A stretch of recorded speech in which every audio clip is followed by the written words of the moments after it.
സംഗീതം എനിക്ക് വലിയ ഇഷ്ടമാണ്. പക്ഷേ എനിക്കങ്ങനെ പാടാനൊന്നും പറ്റില്ല. പക്ഷെ എനിക്ക് വലിയ ഇഷ്ടമുള്ള സംഗീതം. ഈ പ്രസൻറ്റേഷൻ രമേശ് ചെന്നിത്തല KPC പ്രസിഡൻ്റായിരിക്കുമ്പം ഉണ്ടാക്കിയത് ഒരു ടീമിനെ കൊണ്ടുവന്ന് ആ ടീം ഇതിനെക്കുറിച്ച് പഠനം നടത്തി CPM എല്ലാ നിയോജക മണ്ഡലത്തിലും ഇതുപോലെ പിന്നെ ഇരട്ട വോട്ടുകളും അതുപോലെ തന്നെ വോട്ടേഴ്സ് ലിസ്റ്റിൽ മാനിപ്പുലേഷൻ നടത്തുന്നുണ്ട് എന്ന് വളരെ കൃത്യമായ ചില കോൺസ്റ്റിറ്റ്യുവൻസികൾ പഠിച്ച് കൃത്യമായ രേഖകൾ കൊണ്ടുവന്നതാണ്. ഇടയ്ക്ക് പാർട്ടിക്കൊക്കെ വേണ്ടിയിട്ട് പറയും. പക്ഷേ അവർക്ക് താല്പര്യങ്ങൾക്ക് വിരുദ്ധമായിട്ടാണ് പാർട്ടിയുടെ കാര്യങ്ങൾ പോകുന്നെങ്കിൽ, തീരുമാനങ്ങൾ പോകുന്നെങ്കിൽ അവർ നേരെ എതിരാകുകയാണ്. പിന്നെ പറയുന്ന ഒരു മര്യാദയില്ലാതെ, ഈ പാർട്ടിയുമായിട്ടൊരു ബന്ധമില്ലാതെ, ഈ നാട്ടിൽ പോലും ഇല്ലാത്ത ആളുകൾ വളരെ മോശമായ ഭാഷകളിൽ നമ്മളെയും നമ്മുടെ കുടുംബത്തെയും നമ്മുടെ ബന്ധങ്ങളെയെല്ലാം ആക്ഷേപിച്ച് അപമാനിക്കുന്ന വാർത്തകളൊക്കെ ചെയ്യും. അപ്പോൾ അവരുടെ ഭാഗത്തു നിന്ന് ഒരു ചെറിയ കണ്ണടക്കൽ ഉണ്ടായാലേ ഇവർക്കിത് ഈസിയായിട്ട് ചെയ്യാൻ പറ്റും. അതല്ല ഞാൻ പറഞ്ഞത്, ഇതിനകത്തൊക്കെ പാർട്ടിയിലെ ഇടപെടലുകളുടെ ആവശ്യമുണ്ട്. നമ്മുടെ ഒരു ലീഡർഷിപ്പിന് അത്തരം കാര്യങ്ങൾ കൂടുതൽ ശ്രദ്ധിക്കേണ്ടതായിട്ടുണ്ട്. ഞാൻ അതിനപ്പുറത്തേക്ക് ഞാനൊന്നും പറയുന്നില്ല.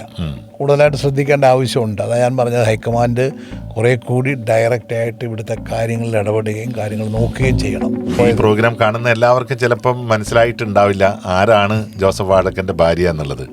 എനിക്ക് തോന്നുന്നു ഇപ്പം നമ്മളൊക്കെ ചാനലിൽ വാർത്തകൾ കൊടുക്കുമ്പോഴും നമ്മൾ കാണുന്ന ഏറ്റവും വലിയ പ്രത്യേകത രാഹുൽ ഗാന്ധിയുടെ ഈ ഒറ്റയാൾ പോരാട്ടത്തെ കേരളം വല്ലാണ്ട് അങ്ങോട്ട് സ്വീകരിച്ചിട്ടുണ്ട് എന്നാണ്. തീർച്ചയായിട്ടും. അപ്പം ഞാൻ ചോദിക്കുന്നത്, ഇപ്പോൾ ഒട്ടുമിക്ക തെരഞ്ഞെടുപ്പുകളിലും നമ്മൾ പ്രാദേശികമായിട്ട് ഓരോ മണ്ഡലത്തിലും മത്സരിക്കുമ്പോൾ നമ്മൾ കേൾക്കുന്ന ഉത്തരങ്ങളുണ്ട്.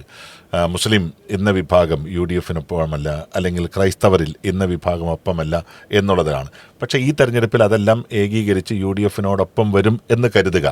പക്ഷെ മറുഭാഗത്ത് നിൽക്കുന്ന ഏറ്റവും പ്രധാനപ്പെട്ട ഒരു ഭീഷണി, ഇവിടെ ഒരു BJPയുടെ ഒരു കടന്നുവരവ് അടുത്ത തെരഞ്ഞെടുപ്പിൽ CPMനോടൊപ്പം ചേരുമോ എന്നുള്ളൊരു ആശങ്കയാണ്. അതിനെ എങ്ങനെയാണ് കാണുന്നത്? അങ്ങനെ ചേർക്കാൻ അവർക്ക് ചേരാൻ ആഗ്രഹമൊക്കെ ഉണ്ട്. പലതരത്തിലുള്ള തന്ത്രങ്ങൾ പ്രയോഗിക്കും. അങ്ങനെ പ്രയോഗിച്ചിട്ടുള്ള CPMഉം BJPയും ആയിട്ടുള്ള ഒരു അന്തർധാരയുടെ ഭാഗം തന്നെയാണ് തൃശ്ശൂർ തെരഞ്ഞെടുപ്പ്, പാർലമെൻറ്റ് തെരഞ്ഞെടുപ്പ്. യാതൊരു സംശയവുമില്ല. ഇവരെന്ത് പറഞ്ഞാലും ആണോ, ഞാൻ 100% വിശ്വസിക്കുന്നുണ്ട്. കാരണം എന്നാന്ന് ചോദിച്ചാൽ, അങ്ങനെയൊന്നും വോട്ട് മാറ്റി കൊടുക്കാനൊന്നും പറയാൻ പറ്റിയല്ല. ഇപ്പം BJPക്ക് CPMന് പറയാൻ പറ്റത്തില്ല ആ വോട്ട് സുരേഷ് ഗോപിക്ക് ചെയ്തേക്കാം എന്ന് പറയാനൊന്നും പറ്റില്ല. അവർ വേറെ തന്ത്രങ്ങളാണ് ഉപയോഗിച്ചത്. ഇപ്പോൾ ഈ വോട്ടേഴ്സ് ലിസ്റ്റിൽ ആൾ ചേർത്ത്, ഇപ്പോൾ അതാണല്ലോ വോട്ട് ചോറി ഇപ്പോൾ ഏറ്റവും പ്രധാനപ്പെട്ട ഒരു വിഷയം. അത് തൃശ്ശൂരിലും അവർ നടത്തിയല്ലോ. തൃശ്ശൂരും ഒരു 10-25,000 വോട്ട് അവർ നടത്തിയിട്ടുണ്ടല്ലോ. അത് നടത്തിയിട്ടുള്ളത് കേരളത്തിലെ തെരഞ്ഞെടുപ്പ് ഉദ്യോഗസ്ഥന്മാർ അറിയാതെ നടക്കിയല്ല. ഈ തെരഞ്ഞെടുപ്പ് ഉദ്യോഗസ്ഥന്മാർ, അത് ഞാൻ വേറെ ഒരിക്കലും എന്നോട് ആരോ ചോദിച്ചപ്പോൾ ഞാൻ പറഞ്ഞിട്ടുണ്ട്, നമുക്ക് ഇപ്പോൾ എല്ലാവരും ചോദിക്കും നിങ്ങളുടെ BLAമാരില്ലായിരുന്നോ, നിങ്ങൾക്ക് എന്തുകൊണ്ട് അത് കണ്ടെത്താൻ കഴിഞ്ഞില്ല? അങ്ങനെ കണ്ടെത്താനൊന്നും പറ്റില്ല. ലാസ്റ്റ് ലിസ്റ്റ് വരുന്നതെന്ന് വെച്ചാൽ തെരഞ്ഞെടുപ്പ് സ്ഥാനാർത്ഥിയും വന്ന് തെരഞ്ഞെടുപ്പ് പ്രവർത്തനം സ്റ്റാർട്ട് ചെയ്ത് കഴിയുമ്പോഴേ ഫൈനൽ ലിസ്റ്റ് നമ്മുടെ കൈ വരുള്ളൂ. ഫൈനൽ ലിസ്റ്റ് വരുമ്പോൾ ഇപ്പോൾ ഈ തൃക്കാക്കര ഭാഗത്താണെങ്കിൽ ഇവിടെ മുഴുവൻ ഫ്ലാറ്റുകളാണ്, അല്ലെങ്കിൽ കേരളത്തിലെ പല നഗരങ്ങളുമാണ്. അപ്പോൾ അവിടുത്തെയൊക്കെ ഒരു ഫ്ലാറ്റിൽ എത്ര പേരാണ് താമസിക്കുന്നത് നമുക്ക് ആർക്കും അറിയത്തില്ല. ഇപ്പോൾ നോക്കുമ്പോഴത്തേക്കും കുറേ പേര് വരും. നമ്മൾ ഓർക്കുമ്പോഴത്തേക്കും ഇൻഫോ പാർക്കിലെ കുട്ടികളായിരിക്കും, അല്ലെങ്കിൽ ടെക്നോ പാർക്കിലെ കുട്ടികളായിരിക്കും, അല്ലെങ്കിൽ വേറെ എവിടെയെങ്കിലും ജോലിക്കാർ വന്ന് താമസിക്കുന്നതായിരിക്കും എന്നല്ലാതായിരിക്കുന്നത്. അപ്പോൾ ഈ പെട്ടെന്ന് ഈ തെരഞ്ഞെടുപ്പിൻ്റെ സമയത്ത് അതൊരു ചർച്ചയോ വേറെ പ്രശ്നമാകുന്നില്ല. നമ്മൾ ഈ വോട്ട് പരമാവധി എന്തെങ്കിലും കിട്ടാൻ പറ്റുമോ, ആരൊക്കെ എന്നാക്കാൻ അന്വേഷിച്ചാലും ഇത് ആരാ എന്നാന്നൊന്നും നമുക്കറിയത്തില്ലെങ്കിലും അത്രമാത്രം നമ്മളങ്ങോട്ട് കൃത്യമായി നമുക്ക് പിടികിട്ടിയെന്ന് വരികയല്ല.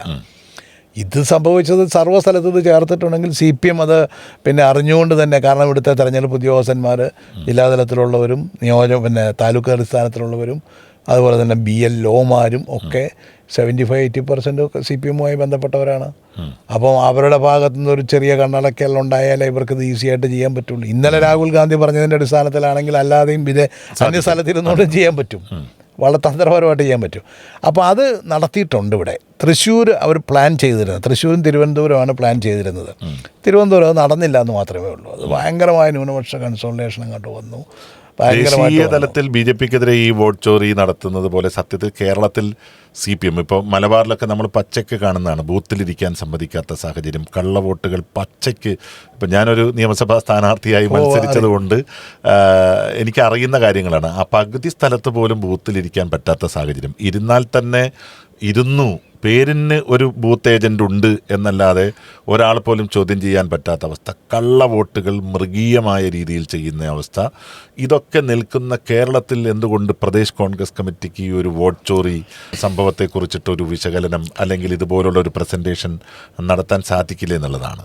ഈ പ്രസൻറ്റേഷൻ രമേശ് ചെന്നിത്തല KPC പ്രസിഡൻ്റായിരിക്കുമ്പം ഉണ്ടാക്കിയത് ഒരു ടീമിനെ കൊണ്ടുവന്ന് ആ ടീം ഇതിനെക്കുറിച്ച് പഠനം നടത്തി CPM എല്ലാ നിയോജക മണ്ഡലത്തിലും ഇതുപോലെ പിന്നെ ഇരട്ട വോട്ടുകളും അതുപോലെ തന്നെ വോട്ടേഴ്സ് ലിസ്റ്റിൽ മാനിപ്പുലേഷൻ നടത്തുന്നുണ്ട് എന്ന് വളരെ കൃത്യമായ ചില കോൺസ്റ്റിറ്റ്യുവൻസികൾ പഠിച്ച് കൃത്യമായ രേഖകൾ കൊണ്ടുവന്നതാണ്. പത്രസമ്മേളനമൊക്കെ നമ്മൾ പറഞ്ഞ് നടത്തുകയൊക്കെ ചെയ്തെങ്കിൽ പോലും അതൊന്നും അന്നത്തെ കാലത്ത് നമ്മൾ ആഗ്രഹിക്കുന്ന രീതിയിൽ അല്ലെങ്കിൽ നമ്മൾ പ്രതീക്ഷിച്ച രീതിയിലുള്ളൊരു പ്രചരണം ഇന്ന് അതിന് സാധ്യതയുണ്ട്. ഇപ്പോൾ കഴിഞ്ഞ ദിവസം അന്ന് ആ പഠനം നടത്തിയ ടീമിനെ ഞാൻ കണ്ടിരുന്നു. അപ്പം രമേശ് ചെന്നിത്തല കാണാനൊക്കെ ആയിട്ട് അവർ വന്നിരുന്നു. അപ്പോൾ അന്ന് അവർ ഈ കഥകൾ കൂടുതൽ അവർ സംസാരിച്ചു. അന്ന് അവർ കൃത്യമായി ലിസ്റ്റ് ചെയ്തിരുന്നു. ഇപ്പോഴും അത് ചെയ്യാൻ പറ്റും എന്ന് വെച്ച് കഴിഞ്ഞാൽ ഇപ്പം BJP നടത്തിയ ഒറ്റൊരു രീതിയിലല്ല ഇവരിവിടെ നടത്തിയത്. ഇവർ ഈ പറഞ്ഞതുപോലെ ഡബിൾ വോട്ടിങ്ങും കള്ള വോട്ടിങ്ങും വേറെ രീതിയിലാണ് ഇവരിവിടെ നടത്തിയത്. അവർ ഇതൊക്കെ നടത്തിയിട്ടുണ്ട്. ഈ നമ്മുടെ യഥാർത്ഥ വോട്ടുകൾ വെട്ടിമാറ്റുക ഇതൊക്കെ ഇവർ നടത്തിയിട്ടുള്ളതാണ്. പ്രത്യേകിച്ച് നിങ്ങളുടെ മലബാർ ഭാഗത്ത് വളരെ കൂടുതൽ നടത്തിയിട്ടുണ്ട്. ഇവിടെ അത്രയും ഈ ഭാഗത്ത് അവർക്ക് വിജയസാധ്യത അത്രയും ഇല്ലാത്തത് കൊണ്ടും അത്ര ശ്രദ്ധിച്ചിട്ടുള്ളൂ, അത്ര ചെയ്യാനും പറ്റത്തില്ലായിരുന്നു. പക്ഷേ മലബാർ ഭാഗത്ത് പ്രത്യേകിച്ച് കണ്ണൂർ ജില്ലയിലോ കാസർഗോഡ് ജില്ലയിലൊക്കെ അതിഭീകരമായിട്ട് ഇതെല്ലാം നടത്തിയിട്ടുണ്ട്. അത് നമ്മൾ ഏറ്റവും കൂടുതൽ ശ്രദ്ധിക്കേണ്ട ഒരു കാര്യമാണ്. വോട്ടേഴ്സ് ലിസ്റ്റ് ക്ലീൻ ആക്കുക എന്നുള്ളതാണ്, യഥാർത്ഥ വോട്ടർമാരെ വോട്ടേഴ്സ് ലിസ്റ്റിൽ കൊണ്ടുവരിക എന്നുള്ളതാണ് നമ്മൾ ചെയ്യാനുള്ള ഏറ്റവും പ്രധാനപ്പെട്ട ജോലി. അതിനൊരു പരിധിവരെയും പാർട്ടി മിഷനറി മാത്രമല്ല പ്രൊഫഷണലായിട്ട് തന്നെ നമ്മൾ ആ കാര്യങ്ങൾ നോക്കേണ്ടിയിരിക്കുന്നു. നോക്കിയാൽ നമുക്ക് പിന്നെ തെരഞ്ഞെടുപ്പിൽ വലിയ മാറ്റങ്ങൾ ഉണ്ടാക്കാൻ പറ്റും, യാതൊരു സംശയമില്ല. ഇപ്പോൾ കേരളത്തിൽ ഇപ്പോൾ സാറ്റലൈറ്റ് ചാനലുകൾ അതുപോലെ തന്നെ നമ്മുടെ പ്രിൻ്റ് മീഡിയ ഇങ്ങനെയുള്ള പരമ്പരാഗത മാധ്യമങ്ങളിൽ നിന്ന് വ്യത്യസ്തമായി സോഷ്യൽ മീഡിയ വളരെ അഗ്രസീവാണ്. പക്ഷേ കോൺഗ്രസിൻ്റെ സോഷ്യൽ മീഡിയ പലപ്പോഴും ഒരു അശനിപാതം പോലെ പാർട്ടിക്ക് തന്നെ ദുരന്തമായി മാറുന്നു എന്ന വാർത്തകൾ സ്വാഭാവികമായും പുറത്ത് കേൾക്കുന്നു. നമ്മുടെ ലീഡർഷിപ്പ് വേണ്ടുന്ന രീതിയിൽ സോഷ്യൽ മീഡിയയെ ശ്രദ്ധിക്കാതെ പോകുന്നുണ്ടോ, അതല്ലെങ്കിൽ കൂടെ നിർത്താൻ ഇപ്പോൾ കേരളത്തിൽ ധാരാളം ചാനലുകളുണ്ട്, ധാരാളം ഇതുപോലുള്ള ഓൺലൈൻ പോർട്ടലുകളുണ്ട്. എപ്പോഴെങ്കിലും പാർട്ടി അവരിലേക്ക് ഈ ഒരു പാർട്ടിയുടെ പിന്തുണയുമായി കടന്നു പോയിട്ടുണ്ടോ? പാർട്ടിക്കൊരു സംവിധാനമൊക്കെ ഉണ്ട്, പക്ഷെ അതിനേക്കാൾ ശക്തമാണ് ഇവിടെ വ്യക്തികൾ ഉണ്ടാക്കിയിരിക്കുന്നത്. പല വ്യക്തി പ്രത്യേകിച്ച് പുതിയ തലമുറയിലൊക്കെ പെട്ടിട്ടുള്ള സാമ്പത്തികമായ സംവിധാനങ്ങളുള്ള പുതിയ ആളുകൾക്കെല്ലാം അവരുടേതായ ഓൺലൈൻ പോർട്ടലുകളുണ്ട്, അവരുടേതായ ഓൺലൈനിൻ്റെ മറ്റെല്ലാ സംവിധാനങ്ങളും ഉണ്ട്. പക്ഷേ അതെല്ലാം അവർക്ക് വേണ്ടി മാത്രമുള്ള സംവിധാനമായിട്ട് മാറുകയാണ്. ഇടയ്ക്ക് പാർട്ടിക്കൊക്കെ വേണ്ടിയിട്ട് പറയും, പക്ഷേ അവർക്ക് താല്പര്യങ്ങൾക്ക് വിരുദ്ധമായിട്ടാണ് പാർട്ടിയുടെ കാര്യങ്ങൾ പോകുന്നെങ്കിൽ, തീരുമാനങ്ങൾ പോകുന്നെങ്കിൽ അവർ നേരെ എതിരാകുകയാണ്. വ്യക്തികൾക്ക് വേണ്ടി നടത്തുന്ന ഏർപ്പാടുകൾ കേരളത്തിലെ കോൺഗ്രസിൻ്റെ നേതാക്കന്മാരുടെ സംവിധാനത്തിലുള്ള ഓൺലൈൻ സംവിധാനങ്ങളെന്ന് വെച്ചാൽ മോശമൊന്നുമല്ല, നല്ല ഓൺലൈൻ സംവിധാനങ്ങളുണ്ട്. പക്ഷേ എല്ലാം പലതും വ്യക്തി അധിഷ്ഠിതമാണ്. മൊത്തം പാർട്ടിക്ക് വേണ്ടി അത് പ്രയോജനപ്പെടുന്നില്ല എന്നുള്ളതാണ് ഏറ്റവും വലിയ ദുരന്തം. എന്തേ അതിനകത്ത് സീരിയസ് ആയി ഇടപെടാതെ പോകുന്നു എന്നുള്ളതാണ് ചോദ്യം. അതല്ല ഞാൻ പറഞ്ഞത്, ഇതിനകത്തൊക്കെ പാർട്ടിയിലെ ഇടപെടലുകളുടെ ആവശ്യമുണ്ട്. നമ്മുടെ ഒരു ലീഡർഷിപ്പിന് അത്തരം കാര്യങ്ങൾ കൂടുതൽ ശ്രദ്ധിക്കേണ്ടതായിട്ടുണ്ട്. ഞാൻ അതിനപ്പുറത്തേക്ക് ഞാനൊന്നും പറയുന്നില്ല. കൂടുതലായിട്ട് ശ്രദ്ധിക്കേണ്ട ആവശ്യമുണ്ട്. അതാണ് ഞാൻ പറഞ്ഞത്, ഹൈക്കമാൻഡ് കുറേ കൂടി ഡയറക്റ്റായിട്ട് ഇവിടുത്തെ കാര്യങ്ങളിൽ ഇടപെടുകയും കാര്യങ്ങൾ നോക്കുകയും ചെയ്യണം. അതിനുള്ള ഒരു മാസങ്ങളാണ് ഇനി നിൽക്കുന്നത്. എനിക്ക് തോന്നുന്നു അവരത് ചെയ്യുമെന്നാണ് എൻ്റെ പ്രതീക്ഷ. ദേശീയ തലത്തിൽ എന്നതുപോലെ തന്നെ സംസ്ഥാനത്തും അങ്ങനെ സംഭവിക്കട്ടെ എന്ന് നമുക്ക് ആഗ്രഹിക്കാം. സംഗീതം ഭയങ്കര ഇഷ്ടപ്പെടുന്ന ഒരാളാണ് എന്ന് ഞാൻ കേട്ടിട്ടുണ്ട്, ശരിയാണോ? അതുകൊണ്ടാണോ സംഗീതപ്രിയയായ ഒരു ഭാര്യയെ കുടുംബത്തിലേക്ക് കിട്ടിയത്? സംഗീതം എനിക്ക് വലിയ ഇഷ്ടമാണ്, പക്ഷെ എനിക്കങ്ങനെ പാടാനൊന്നും പറ്റില്ല. പക്ഷെ എനിക്ക് വലിയ ഇഷ്ടമുള്ള സംഗീതം. എല്ലാവരും ചോദിക്കുന്നൊരു ചോദ്യം പിന്നെ എങ്ങനെ ഇത് സംഭവിച്ചു എന്നാണ്. ഞാനത്ര ഒരു സാത്വികനല്ല. എന്നെ കണ്ടു കഴിഞ്ഞാൽ ആളുകൾ അവർക്ക് വലിയ ക്രൂരനാണ്, കുഴപ്പക്കാരനാന്നൊക്കെ ചിലപ്പോൾ തോന്നി പോകുമായിരിക്കും. കാരണം ഇത്തരം നമ്മളെപ്പോഴും വളരെ ഒരുപാട് ഫ്രീ ആയിട്ട്. ഞാൻ സത്യമായിട്ട് പറയട്ടെ, ഞാൻ ആദ്യഘട്ടത്തിലൊക്കെ ഇത്രയും അഹങ്കാരിയാണോ ഈ ജോസഫ് വാഴക്കെന്ന് പണ്ടൊക്കെ ചിന്തിച്ചിട്ടുണ്ട്, അടുത്ത് പരിചയമില്ല. പക്ഷെ പരിചയപ്പെട്ട് വന്നപ്പോഴാണ് ഈ ശരീരം മാത്രമേ ഉള്ളൂ, ഉള്ളിനകത്തൊരു നിഷ്കളങ്കനായിട്ടുള്ള മനുഷ്യനാണ്. ഞാൻ എപ്പോഴും അത് എനിക്ക് ആത്മവിശ്വാസം അല്ലെങ്കിൽ എനിക്ക് തൻ്റെ ഇടമുണ്ട്. ഞാൻ ഒരിടത്തും അറിഞ്ഞ് ഞാൻ ഈ വേഷത്തിന് അനുയോജ്യമല്ലാത്ത രീതിയിലുള്ള തെറ്റുകളിലേക്കൊന്നും പോകാതിരിക്കാൻ ഞാൻ എപ്പോഴും ശ്രദ്ധിക്കാറുണ്ട്. ഞാൻ എപ്പോഴും പറയും, ഈ ഖദറെന്ന് പറഞ്ഞ ഒരു കവചമാണ് നമുക്കല്ല. തീർച്ചയായിട്ടും നമുക്ക് പല തെറ്റുകളിലേക്ക് പോകാതിരിക്കാൻ വേണ്ടിയിട്ട് മറ്റുള്ളവർ ശ്രദ്ധിക്കും എന്നുള്ളത് നമുക്കൊരു ഉൾഭയവും നമുക്കൊരു ഭീതി ഉണ്ടാക്കാനൊക്കെ ഖദറിടുന്നത് എപ്പോഴും നല്ലതാണെന്ന് വിശ്വസിക്കുന്ന ഒരാളാണ് ഞാൻ. ഖദർ ഇല്ലാത്തൊരു സംസ്കാരം എന്ന് പറഞ്ഞാൽ എല്ലാവരെയും പോലെ നമ്മൾ അവരുടെ ഒരു പുതിയ വെർഷനുണ്ട്. നമ്മൾ എല്ലാവരിൽ നിന്നും വ്യത്യസ്തനായി പോകും. നമ്മൾ അവരിൽ ഒരാളായി തന്നെ, അവരുടെ ഒരു ഭാഗമായി തന്നെ നിൽക്കണം, എന്നാലേ ആളുകൾ നമ്മളെ കൂടുതൽ സ്നേഹിക്കുകയുള്ളൂ എന്ന്. എനിക്കത് പൂർണ്ണമായിട്ടും എൻ്റെ അതൊക്കെ ചെറിയ ചെറിയ കാര്യങ്ങളുണ്ടാകാം എങ്കിൽ പോലും പൂർണ്ണമായിട്ട് ഞാൻ അതിന് യോജിക്കുന്നില്ല. കോൺഗ്രസ്സുകാരൻ എന്ന് പറഞ്ഞു കഴിഞ്ഞാൽ അവൻ്റെ ഖദർ എന്ന് പറഞ്ഞു കഴിഞ്ഞാൽ അവൻ്റെ ഐഡൻറ്റിറ്റിയാണ്. അവൻ തെറ്റ് ചെയ്യാതിരിക്കാൻ വേണ്ടിയിട്ടുള്ള ഒരു പ്രൊട്ടക്ഷനാണ് നമുക്ക്. മക്കളൊക്കെ എപ്പോഴെങ്കിലും ഖദർ അല്ലാത്ത കളർ ഷർട്ടുകൾ ഉപയോഗിക്കണം എന്നൊക്കെ സ്ഥിരമായി ആവശ്യപ്പെടാം. അവരൊന്നും ഒരിക്കലും ചോദിക്കില്ല. 2 പെൺകുട്ടികളാണ്, അവരാരും ചോദിക്കത്തില്ല. അവരെപ്പോഴും ഖദർ ഇട്ട ഒരു ഡാഡിയാണോ ഇഷ്ടം? എന്താ ഡാഡി എന്നാണോ അപ്പോൾ അപ്പ എന്നാണ് എന്താ വിളിക്കുക? അവർ അച്ഛനാണ് വിളിക്കുന്നത്. അവരൊന്നും അങ്ങനെയൊന്നും അവരതിനകത്ത് ഇടപെടത്തൊന്നുമില്ല. അവർ 2 പെൺകുട്ടികളാണ്, അവർ 2 പേരും വെൽ ഓഫാണ് അവരുടെ മേഖലകളിൽ. അതുകൊണ്ട് അവർ പിന്നെ പേഴ്സണലായിട്ട് കുടുംബകാര്യങ്ങൾ സംസാരിക്കുന്നില്ല. പൊളിറ്റിക്സിൽ അങ്ങനെ പിന്നെ വക്കീലായിട്ടുള്ള ഒരുത്തി ഇടയ്ക്ക് ഇങ്ങനെ എന്നോട് ഇങ്ങനെ ചില കാര്യങ്ങളൊക്കെ സംസാരിക്കും എന്നുള്ളതല്ലാതെ വേറെ ആരും അങ്ങനെ സംസാരിക്കത്തില്ല. ഇപ്പം വൈഫാണെങ്കിലും ഇപ്പം റിട്ടയർ ചെയ്തതിന് ശേഷമാണ് ഇപ്പം പാട്ടിൻ്റെ പാലാഴി. അതെ, റിട്ടയർ ചെയ്തതിന് ശേഷമാണ് ഇപ്പം കുറച്ചെങ്കിലും പൊളിറ്റിക്സൊക്കെ സംസാരിക്കുന്നത്. അല്ലെങ്കിൽ റിട്ടയർ ചെയ്യുന്നതിന് ജോലിയിലുണ്ടായിരുന്ന കാലത്ത് ഒരിക്കലും രാഷ്ട്രീയത്തെക്കുറിച്ച് അന്വേഷിക്കാറുമില്ലായിരുന്നു, അതിനെക്കുറിച്ച് തിരക്കാറുമില്ല, സംസാരിക്കാറ്. ഭാര്യയുടെ പാട്ടിനെ പ്രോത്സാഹിപ്പിക്കാറുണ്ടോ? തീർച്ചയായിട്ടും. അതൊക്കെ അതിനുള്ള അത് ആദ്യ കാലഘട്ടം മുതൽ സത്യത്തിൽ ഞങ്ങൾ കണ്ടുമുട്ടുമ്പോൾ തന്നെ ഒരു ഗായികയാണെന്നുള്ളതായിരുന്നു എൻ്റെ ഏറ്റവും വലിയൊരു അട്രാക്ഷൻ. എനിക്ക് വലിയ ഇഷ്ടമായിരുന്നു പാട്ട്, എനിക്ക് വലിയ ഇഷ്ടമായിരുന്നു. അപ്പോൾ അതുകൊണ്ട് തന്നെയാണ് ഞങ്ങൾ പെട്ടെന്ന് തന്നെ ഞങ്ങൾ വിവാഹത്തിലേക്ക്. നമ്മുടെ ഈ പ്രോഗ്രാം കാണുന്ന എല്ലാവർക്കും ചിലപ്പം മനസ്സിലായിട്ടുണ്ടാവില്ല ആരാണ് ജോസഫ് വാഴക്കൻ്റെ ഭാര്യ എന്നുള്ളത്. ജോസഫ് വാഴക്കൻ കറകളഞ്ഞ ഒരു രാഷ്ട്രീയക്കാരനാണ്. ആരാണ് ഭാര്യ? പറഞ്ഞു കൊടുക്കൂ. ഭാര്യ ലീല ജോസഫ് എന്നാണ് സംഗീത രംഗത്ത് അറിയപ്പെടുന്നത്. അവർ പിന്നെ ലീലാമ്മ മാത്യു എന്നാണ് ഒഫീഷ്യൽ പേര്. ഓൾ ഇന്ത്യ റേഡിയോയിലായിരുന്നു ഇവിടെ കൊച്ചി സ്റ്റേഷൻ്റെ ഡയറക്ടറായിരുന്നു പിരിയുമ്പോൾ. അപ്പോൾ ആ അർത്ഥത്തിലാണ് ഞങ്ങൾക്കൊക്കെ പരിചയം. അപ്പോൾ അങ്ങനെ സംഗീത ലോകത്ത് അവർ നിൽക്കുന്നു. ഇപ്പോൾ സംഗീതം, ഇപ്പോൾ ഒരു ചാനലുണ്ട് സംഗീതത്തിൻ്റെ. അതെ, അപ്പോൾ അത് കാരണം ഫുൾ ടൈം ഇപ്പോൾ മറ്റേ ആൾ കാനഡയിലാണ്, ബാങ്ക് ഉദ്യോഗസ്ഥയാണ്. അവിടെ ശ്രുതി, ഇവിടെ ഉള്ള ലയ.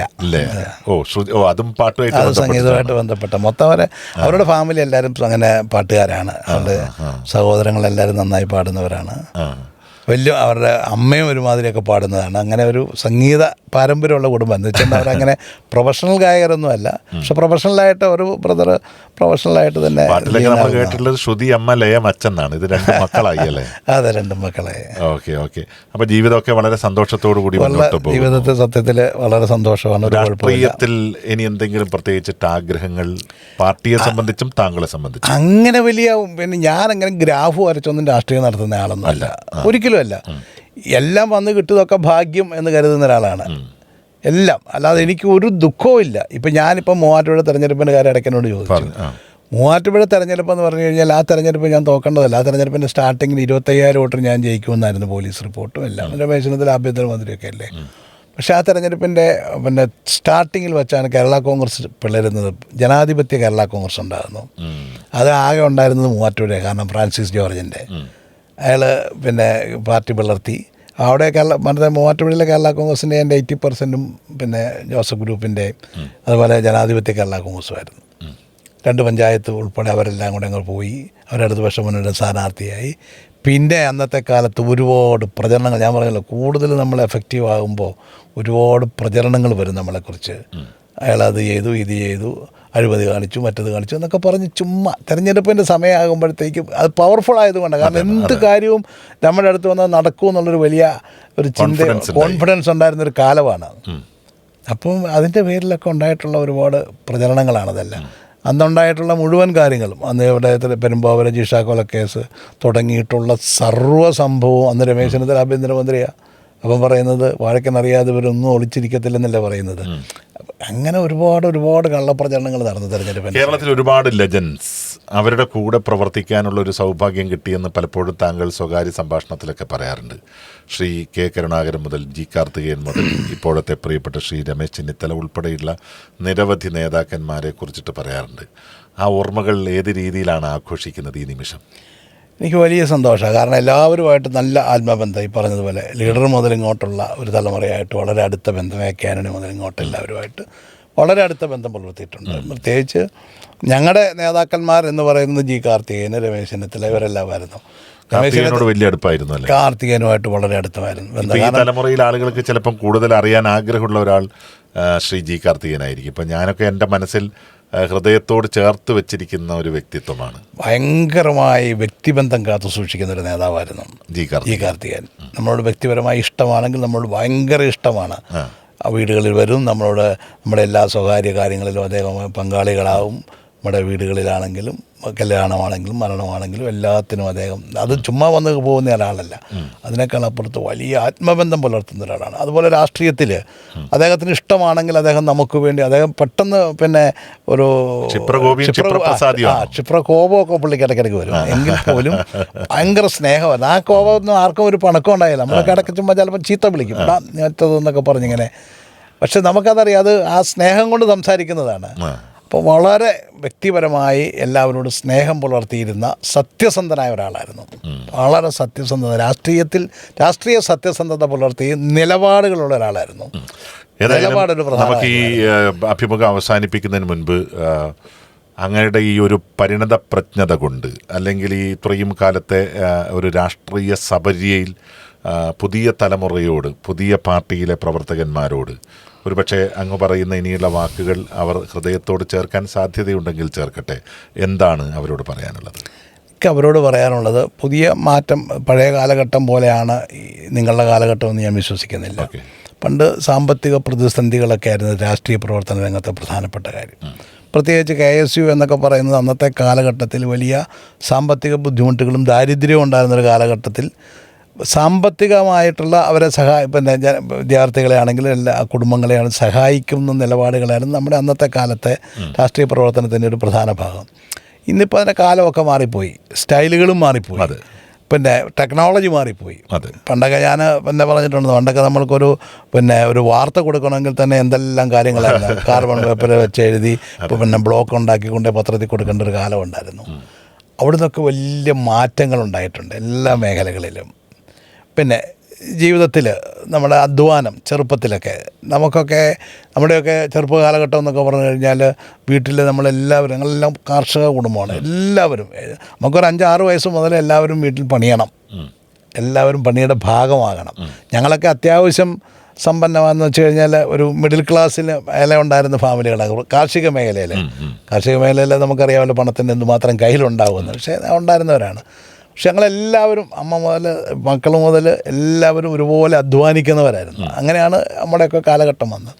ഇന്നിപ്പോൾ അതിൻ്റെ ഒന്നും ആവശ്യമില്ല. പിള്ളേർക്കെല്ലാം കാലങ്ങൾ മാറി, ടെക്നോളജി മാറി, പുതിയ ലോകം, പുതിയ സ്വപ്നങ്ങൾ, നമുക്ക് രാജ്യത്തിന് പുറത്ത് പോകുന്നതിനെക്കുറിച്ച് ആലോചിക്കാൻ പോലും പറ്റാത്ത. അപ്പോൾ ഇതെല്ലാ സൗകര്യങ്ങളും ഉണ്ട് എങ്കിലും ബേസിക്കായ ചില ക്വാളിറ്റി വേണം, സത്യസന്ധത വേണം, നിലപാടുകൾ വേണം. പാർട്ടിയിൽ നിൽക്കുന്ന പ്രവർത്തകരാണെങ്കിൽ പാർട്ടിയോട് കൂറുണ്ടാവണം. നിങ്ങൾക്ക് മോഹങ്ങളൊക്കെ ആകാം, നമ്മളെ ആരും സന്യസിക്കാനൊന്നുമല്ല രാഷ്ട്രീയത്തിൽ വന്നിരിക്കുന്നത്. അടിസ്ഥാനപരമായി പാർട്ടിയോടുള്ള കൂറ്, സത്യസന്ധത അത് കൈവിടാൻ പാടില്ല.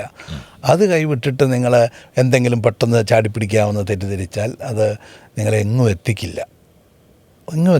അത് അങ്ങനെയൊക്കെ ചിലപ്പോൾ ചില ആളുകളൊക്കെ തൽക്കാലത്തേക്കൊക്കെ രക്ഷപ്പെട്ടു എന്ന് പറയാം. പക്ഷെ അതൊന്നും നിലനിന്ന് കാണുന്നില്ല. ബേസിക്കായി മണ്ണിൽ നിന്ന് വളർന്നു വന്നിരിക്കുന്നവരാണ്, അല്ലെങ്കിൽ മണ്ണിനോട് ചേർന്ന് നിൽക്കുന്നവർക്ക് ആത്യന്തികമായി നിലനിൽക്കാൻ കഴിയുള്ളൂ. അല്ലാത്തതൊക്കെ ഇന്നലെ പെയ്ത മഴയ്ക്ക് ഇന്ന് കുരുത്ത തകര പോലെ മറ്റന്നാളത്തെ വെയിലത്ത് വാടിപ്പോവും. അതാണ് ഞാൻ മനസ്സിലാക്കിയിരിക്കുന്നത്. അതുകൊണ്ട് സത്യസന്ധത പുലർത്തണം, പാർട്ടിയോടുള്ള കൂറുണ്ടാകണം, നമുക്ക് ആശയപരമായി ആദർശപരമായി നമുക്കൊരു പ്രതിബദ്ധത ഉണ്ടാവണം. ഇതെല്ലാം ഉണ്ടാവണം. അത് നിങ്ങളത് കാത്തു സൂക്ഷിക്കണമെന്നാണ് എനിക്ക് പുതിയ തലമുറയോട് പറയാനുള്ളത്. പിന്നെ നേതാക്കന്മാരെ നമുക്ക് ഇഷ്ടമുള്ളവരും അല്ലാത്തവരും ഒക്കെ ഉണ്ടാകും. നമുക്ക് നേതാക്കന്മാർ നമ്മുടെ സോഷ്യൽ മീഡിയ കയ്യിലുണ്ടെങ്കിൽ നമുക്കിഷ്ടമില്ലാത്തവരെ മോശക്കാരാക്കരുത്. വളരെ മോശമായിട്ട് അവരെക്കുറിച്ചൊക്കെ എന്തൊക്കെയാണ് എഴുതുന്നത്. സത്യം പറഞ്ഞു കഴിഞ്ഞാൽ ഇന്നത്തെ കാലത്തെ നേതാക്കന്മാരോട് എനിക്ക് പറയാനുള്ളൊരു കാര്യം, നിങ്ങൾ സോഷ്യൽ മീഡിയയ്ക്ക് അഡിക്റ്റ് ആയേക്കരുത്. സോഷ്യൽ മീഡിയയെ നമ്മൾ ഡിപ്പെൻഡ് ചെയ്തേക്കരുത്. എപ്പോഴും കാര്യങ്ങളൊക്കെ വരുന്നതൊക്കെ വേണമെങ്കിൽ നോക്കിക്കോ, പക്ഷേ അതിൻ്റെ കമൻറ്റ് വായിക്കാനോ അല്ലെങ്കിൽ അതിലേക്ക് പോയി വന്നു കഴിഞ്ഞാൽ നമ്മൾ വഴിതെറ്റിപ്പോവും. നമുക്ക് ആവശ്യമില്ലാത്ത ദേഷ്യങ്ങൾ വരും. നമ്മൾ ചിലപ്പം ചെയ്യുന്ന കാര്യങ്ങളെക്കുറിച്ച് നമുക്ക് തന്നെ ആത്മവിശ്വാസക്കുറവുണ്ടായിപ്പോവും. അതുകൊണ്ട് അതിനെക്കുറിച്ച് ഒന്നും നോക്കണം. അതൊക്കെ പലതും പെയ്ഡാണ്. പിന്നെ പറയുന്ന ഒരു മര്യാദയില്ലാതെ, ഈ പാർട്ടിയുമായിട്ടൊരു ബന്ധമില്ലാതെ, ഈ നാട്ടിൽ പോലും ഇല്ലാത്ത ആളുകൾ വളരെ മോശമായ ഭാഷകളിൽ നമ്മളെയും നമ്മുടെ കുടുംബത്തെയും നമ്മുടെ ബന്ധങ്ങളെയെല്ലാം ആക്ഷേപിച്ച് അപമാനിക്കുന്ന വാർത്തകളൊക്കെ ചെയ്യും. അതൊക്കെ സത്യത്തിൽ ഇത് നേതാക്കന്മാർ അതിലേക്കൊന്നും വ്യാപരിക്കാനോ അതിൻ്റെ പേരിൽ പരസ്പരം പകയുണ്ടാകാനോ പാടില്ല. തീർച്ചയായിട്ടും ഇന്നിപ്പം ഏറ്റവും വലിയ പ്രശ്നം സോഷ്യൽ മീഡിയയാണ് പല ലീഡേഴ്സും തമ്മിലുള്ള ആത്മബന്ധങ്ങൾ പോലും തകർക്കുന്നത്. സോഷ്യൽ മീഡിയയിൽ ഇത് വരുമ്പോൾ അത് അവനുമായി ബന്ധപ്പെട്ട ആളാണ് ഇത് ചെയ്യുന്നത് എന്നുള്ള രീതിയിൽ പക വരിക മനസ്സിലായി. അതുകൊണ്ട് ഒരു കാരണവശാലും ഇത് വായിച്ചിട്ട് നിങ്ങൾ രാഷ്ട്രീയ ബന്ധങ്ങളോ ഒന്നും അവസാന വാക്ക് നിങ്ങൾ എടുക്കരുത് എന്നുള്ളതാണ് എൻ്റെ ഒരു അഭിപ്രായം. That's a good advice. Thank you so much. Okay.